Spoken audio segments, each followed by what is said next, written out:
Welcome to Defining Dad Bod, where we work to untangle the messy knots of the health and fitness industry as if your children's lives depended on it. Because they do. This is where we decide to make our bodies stand for something bigger than ourselves. This is where we find practical wisdom to live by, one powerful conversation at a time. May the words spoken here inspire you to keep moving forward no matter where you are. Who knows who you could be if you could become 1% better every single day.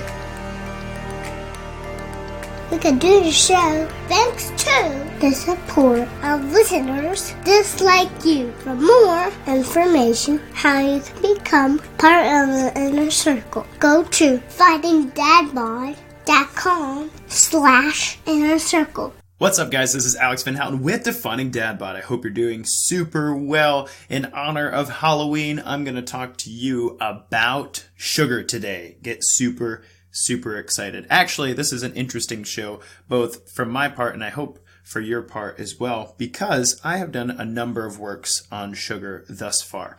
I'm a researcher of sugar. I have been called a Nazi of sugar by brand new clients, and I even work the concept of counting sugar instead of calories into my hormone pyramid, which is a huge part of how I coach brand new clients through optimizing insulin, cortisol, testosterone, and thyroid for the betterment of their goals over the first 16 weeks of their program. I've also written 3 separate articles published through Lifetime Fitness, one through the International Sports Science Association, and then one through Mamas Who Cook and Defining Dad Bod. So you'd think I'd have exhausted what I have to say about sugar. However, some of the things that I've learned in the past 3 years, plus the process of publishing the Beyond Calories series, has added quite a bit of meat to the bones of the conversation of sugar. And so I'm revisiting that conversation here in this show. We'll talk genetics, we'll talk practicality, and we'll talk training in just a little bit. So get excited. Before we dive into that, first, if you want to start sporting the Defining Dad Bod logo on the back of your vehicle, as a reminder to yourself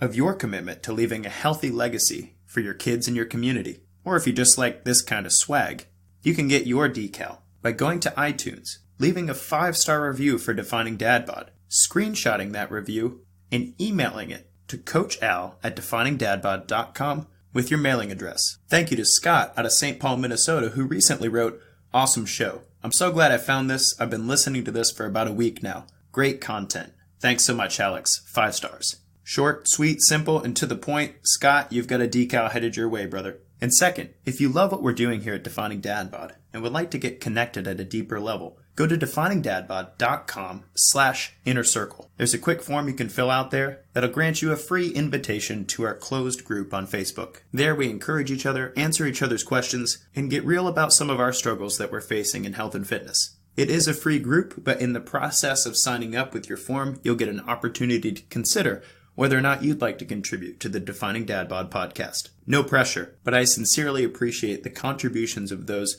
who support the research, the publication, the editing, and the marketing of what we're doing with Defining Dad Bod. If that's you, you rock, and what you're contributing matters. Now, with all of the holiday goodies coming up, let's talk about sugar.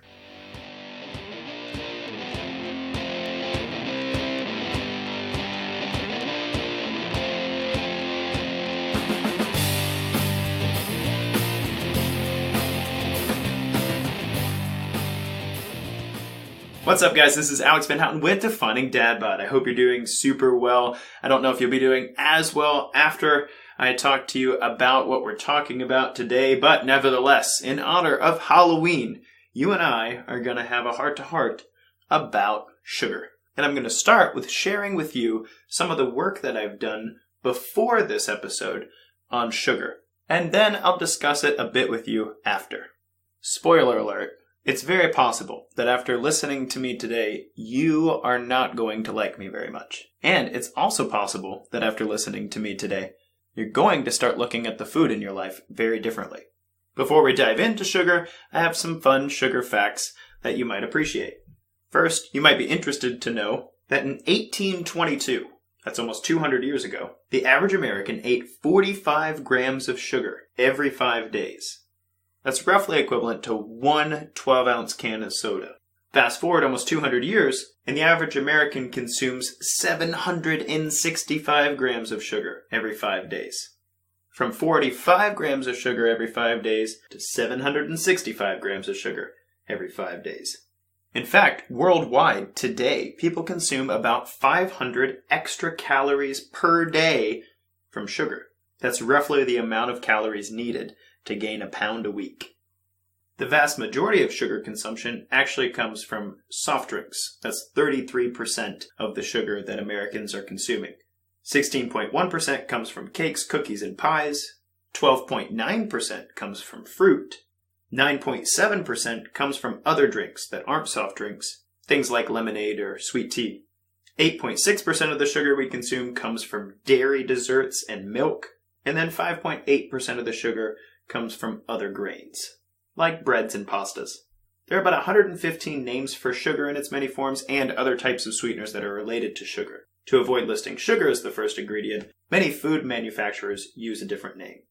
Just a couple more things you might find interesting. Heinz ketchup contains 1 teaspoon of sugar in each 1 tablespoon serving, or as some people have appreciated in my meme, you could either have a donut for the same amount of sugar as 3 tablespoons of ketchup. I know which one I'm going for if I'm allotting sugar in a day. And similar, many of the people that I've worked with have found sugar in what they've thought to be unlikely places. Tonic water, marinades, crackers, bread, fat-free dressing, tomato sauce, and even Greek yogurt among the top offenders in my book. And unlike fiber, fats, and proteins, sugar actually doesn't create feelings of satiety. There's a reason you can eat countless handfuls of peanut butter M&Ms, but only so much avocado before you're done. Do I have your attention yet? Have you ever watched old cigarette commercials? A camel in a leather jacket walks around showing everyone how cool it is to smoke a certain brand of tobacco-stuffed paper. It seems outlandish now, where those products are now referred to as cancer sticks. Nevertheless, this used to be the case. It was cool to smoke. Now we know today, inhaling a smoky, nicotine-laden haze is one of the fastest and most expensive ways to shorten your own life. So, we pity those who are addicted and teach our kids not to dabble lest they get hooked. It's really a no-brainer. So now let me turn your attention to the modern-day madness that's here in the 21st century with us. There's a powdery white substance that for some people, and in some cases, is as addictive as cocaine. It's cheaper than water, and it's hiding in almost every food product with more than 4 ingredients. This substance alone has been shown in research to cause cravings and even sleep disturbances from the mild end of the spectrum to the severe end of the spectrum, and is definitely one of the major contributors to the rise of type 2 diabetes, cardiovascular disease, and the obesity epidemic today.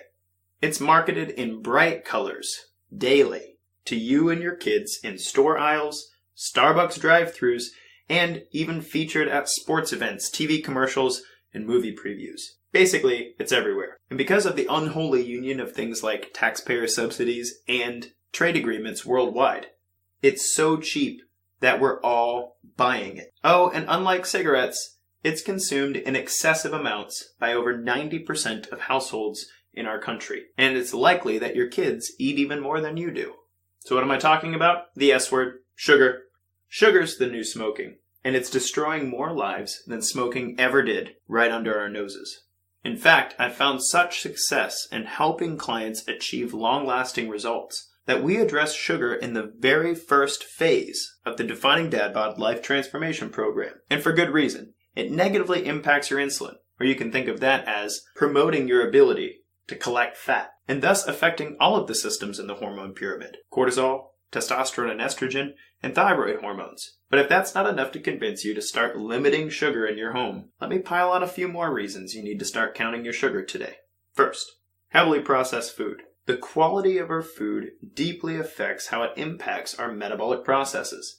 I've spoken about this at length in episode 96, Beyond Calories Part 1. But in short, quality food is real, unsalted, unsugared, and not exposed to the super high heat and chemicals of what we call heavy processing. Since there's always more sugar in heavily processed versions of foods for taste and shelf stability than the unprocessed versions, then if you work to limit the amount of sugar that you eat every day, That will leave you looking for alternatives. If you start paying attention to sugar, it'll have the wonderful side effect of reducing the amount of highly processed food you eat and increasing the quality of your food intake all by itself. If you count your sugar, your metabolism and your body will thank you later. Number 2, bacteria. Did you know that there are more cells of organisms on and inside you than there are of your own cells that make you up? It's really creepy, but it's true. It's even been postulated that those bacteria can impact body composition, sleep cycles, immune function, muscle activity, cravings, and things like anxiety, depression, and ADHD.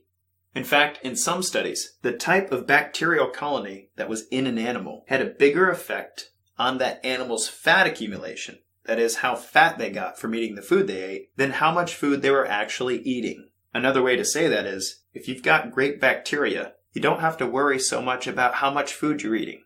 That being said, guess what grows bad bacteria more faithfully than anything else? You might have guessed it, sugar. If you start counting your sugars, you'll foster more good bacteria. And not only might you notice an improvement in seemingly unrelated things, but your gut will be much happier too. Number 3, inflammation. When sugar enters the bloodstream in large amounts, it can damage soft tissues in the body. It can also increase cholesterol and harden arterial walls by spurring inflammation within the body. We had the opportunity recently to talk about this with Dr. Kent Sass in episode 113. In his quest to help cure metabolic disorders for good, were markers that he was working with his patients to get a handle on. If you start counting sugars to reduce inflammation over your entire body, you'll likely avoid a cascade of health issues. 4, fat storage. Insulin is an important hormone that does a number of things in the body, but among its many duties, it does switch your body from burning fat to storing fat. When you consume a high sugar meal or snack, it causes insulin to increase in the bloodstream, and then the following metabolic changes cause the body to store fat rather than burn it. Every once in a while, this is not a big deal, but if this is happening in your body on a regular basis, and you're one of the people who are predisposed for this to become a problem over time, then it's possible you could lose the ability to burn your fat stores well. And I've seen it a lot. Take my word for it. Excessive fat storage plus insulin resistance is not a place you want to be. Start counting your sugar to burn body fat better. And not to be fatalistic, but number 5 is death. Overconsumption of sugar is thought to be so detrimental in the scientific community that the American Heart Association has weighed in. It was just a couple years ago that they set guidelines against the consumption of sugar to prevent death by heart disease. That's right, you heard me. They recommend that the average man eat no more than 37 grams of sugar per day, and the average woman no more than 25 grams of sugar per day. At these low levels of sugar consumption, you can be sure to stay at a low risk of death by heart disease. If you want to live a longer life, don't be among the average American who consumes more than 100 grams of sugar per day. Now, in this article I just shared with you, I've said a lot of things that have a lot of nuance to them, and I'd like to discuss some of those things with you. First, I want to note that the limits that I just spoke around sugar consider the average man and the average woman. If you actually look at the American Heart Association's recommendations, trained men and women, that is, those who are exercising regularly and have been for the last 6 months, check out last week's episode 115, Stop Exercising, Start Training, to understand what that means. Those individuals offset the insulin response of sugar by creating a demand for short-chain carbohydrates that will be used quickly as energy. And that means sugar doesn't impact them nearly as negatively as those who aren't exercising regularly and who are sedentary rather than active. What I'm saying to you is, the sugar recommendations to prevent heart disease, to promote good gut bacteria, and to reduce the risk of things like type 2 diabetes, those same rules don't seem to apply to the top 2% of the population who are athletically conditioned. So if you're listening to the sound of my voice, and you've been practicing your training program for over 6 months, and you're very consistent and you're doing a great job with that, you've earned yourself a little higher of a sugar allotment, which is why you'll hear me talk on the show about enjoying French toast and carrot cake. I'm not going to stop working out anytime soon, so my allotted grams of sugar are a bit higher than most. Even then though, The athletic man and athletic woman recommendations by the American Heart Association are still less than what the average American is consuming today. Last I checked, the athletic men got 72 grams of sugar per day, and the athletic woman 57. That's much easier to manage than the 37 and 25, but that still doesn't leave a lot of room for regular Dr. Pepper consumption or Snickers bars at the office. My advice if you're a trained individual, plan your sugar enjoyment on heavy lifting days. Leg day and back day are my favorites. Your glycogen stores will be nice and depleted from your hard work, so your sugar can go to helping to restore those, and the insulin spike can be helpful for the anabolic effect on your muscles. The other thing that's worth discussing is, quote, natural sugars. I can hear it now. What about bananas, Alex? What about strawberries? What about apples? Those are good sugars, right? Well, yes and no. Your apple, your strawberry, your blueberry, your banana, they're going to have a much higher micronutrient profile than something like your Coke, Skittles, and Twinkies. But if you're having a problem regulating your sugar well, then you're not helping yourself by adding a whole bunch of fruit to your smoothie in the morning. How do you know if you're having trouble regulating your sugar well? Well, how's your midsection doing compared to 2 years ago? If you're not having a hard time keeping your waistline in a great spot, then it's likely you're very insulin sensitive. Or a more objective way to look at that is your hemoglobin A1C as tested by your medical professional. It's a great snapshot of the last 3 months of how your body's been regulating sugar. If it's getting close to that 5.7 mark, or even higher than that, chances are your, quote, natural sugars also need to be cut down as well. For my clients, in the initial phases of training, I ask them to count all sugars the same. Some professionals would disagree with me, but it's my method. A banana counts the same as a Reese cup, which counts the same as a Sprite. After the initial shock of reducing their sugar consumption to almost negligible, then we add our fruits back in as we continue to condition ourselves. We emphasize high fiber, high antioxidant fruits, like strawberries and blueberries. And in the meantime, we learn to rely on veggies, proteins, and fats to be our go-to snack options. And then in the final phases of training, when my clients can claim being trained individuals, we have the occasional treat now and then, which means high sugar, not fruit, occasional thing, and we don't generally limit our fruit consumption. And in that way, you can find a helpful and sustainable rule around your sugar consumption, even if you're a trained individual. During periods of low volume, low intensity training, cut down on the sugar for your body composition's sake and for your liver. But during periods of high volume or high intensity training, utilizing simple carbohydrates can be an important and effective part of getting the best performance out of yourself and promoting the best body composition. And lastly, on the addictiveness of sugar. I have compared sugar to smoking and cocaine in this episode. And while evidence of sucrose, that is, table sugar itself, being highly addictive is nuanced and shoddy, one thing we can say is this, that for some people, and this seems to be something that is genetically heritable, meaning you could have got it from your mom and dad, for some people, adding sugar and fat to something lights up their brain the same way cocaine or nicotine might light up yours. It's not everyone, but some of us, and I would include myself in this category, just can't get enough of or control ourselves around things like uncooked cookie dough or grandma's apple pie with a little bit of ice cream on top. No, it's very unlikely that we're going to find that table sugar is ultra addictive like cocaine. I've never seen anybody eat endless scoops of table sugar 1 teaspoon at a time or doing lines with the white granules on work breaks. But from one fellow addict to another, if you're listening to this, I know that my willpower is very, very low when it comes to high sugar, high fat foods. And so I do 3 things to make sure that that problem does not make its way to ruining my dad bod or my legacy of health. The first thing is I don't keep that stuff around. When Kristen was breastfeeding Gabriel, she had a really hard time keeping weight on her. And so I would make a pan of brownies for her once or twice a week because she had no appetite and I was trying to encourage her just to get some calories in her system. The poor girl was wasting away to nothing. But having a pan of brownies on the oven was just too tempting for me. And she probably got 3 of the 16 brownies that I made her. And well, as you know, all the changes that happen after a new baby, my dad bod wasn't appreciating the extra fat and salt and sugar. So, in our house, we don't keep that stuff around very often. And if we do, we try to put it somewhere where you're not going to walk by and see it all the time. Out of sight, out of mind. Know yourself. And if that's you, control your environment, since you can't control your immediate moments. The second thing I do is I announce my intention so that I can create a little cognitive dissonance with myself if I start to fall off the straight and narrow path.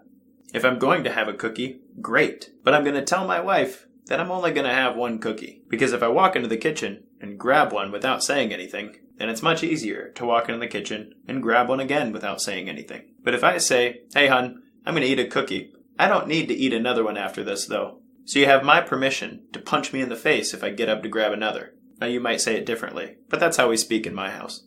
Yes, you can feel bad for my 4-year-old. And the number 3 thing I do to deal with being a predisposed sugar addict is I periodize my treats around my weight training program. I've mentioned my favorite treats on the show a number of times, so I'm not going to make you too hungry here. But for the purposes of health and fitness, I work hard to make sure that my phases of training line up with what I would like to enjoy. About twice a year, I'll spend some time in a foundations or deload phase. During that phase, my body's not going to make great use of simple carbohydrates in the form of sugar. So it's during those times, 2 to 4 week spans of time, that I simply swear off sugar altogether. But what about my pumpkin spice latte, Alex? Don't plan your foundations phase around pumpkin spice season if it's that big of a deal to you. And that's what I found for myself. My birthday's coming up here in December, and one of the things I really love during the holiday season and my birthday is all of the stuff that I enjoy eating. Again, I'll try not to make you too hungry here, but I've been around the sun enough times to say it's a really dumb idea to do a deload phase during the holidays and your birthday season. Instead, I plan my training to be in a hypertrophy phase during that time. That's a high volume, high intensity training phase that's going to make great use of simple carbohydrates. And so with a little intelligent planning and knowing my goals for the year, I can make sure that the times that I'm enjoying my sugar addiction are actually working with my goals rather than against them. If that sounds like a little too much planning and proactivity for you, I get it, and helping people like you is what I do for a living. It's not too late to get some holiday planning done for your program. The link to a trial's below. #earning Christmas cookies. So there you have it. Sugar is the new smoking, or at least I hope it takes that trajectory. More people today understand that smoking is bad for you and do it less and less, and I would love to see our sugar consumption do the same. There are financial issues worth considering. There are some training cycle issues, obviously, that we've started talking about, and maybe even some tough changes around the house that we're going to have to make in order to see this thing through. But I believe with some education, intentionality, and a reality check around what's most important to us in our life, we'll find some good balance. Until we get there, for now we can say, if you're going to eat some Halloween candy, do it on leg day. This has been Alex Van Houten with Defining Dad Bod. Until next time, guys, kick butt, take names. The free practical advice and conversations here remain unbought and unbiased thanks to the support of listeners just like you. For more information on how you can become a part of the inner circle of Defining Dad Bod, go to definingdadbod.com/inner circle.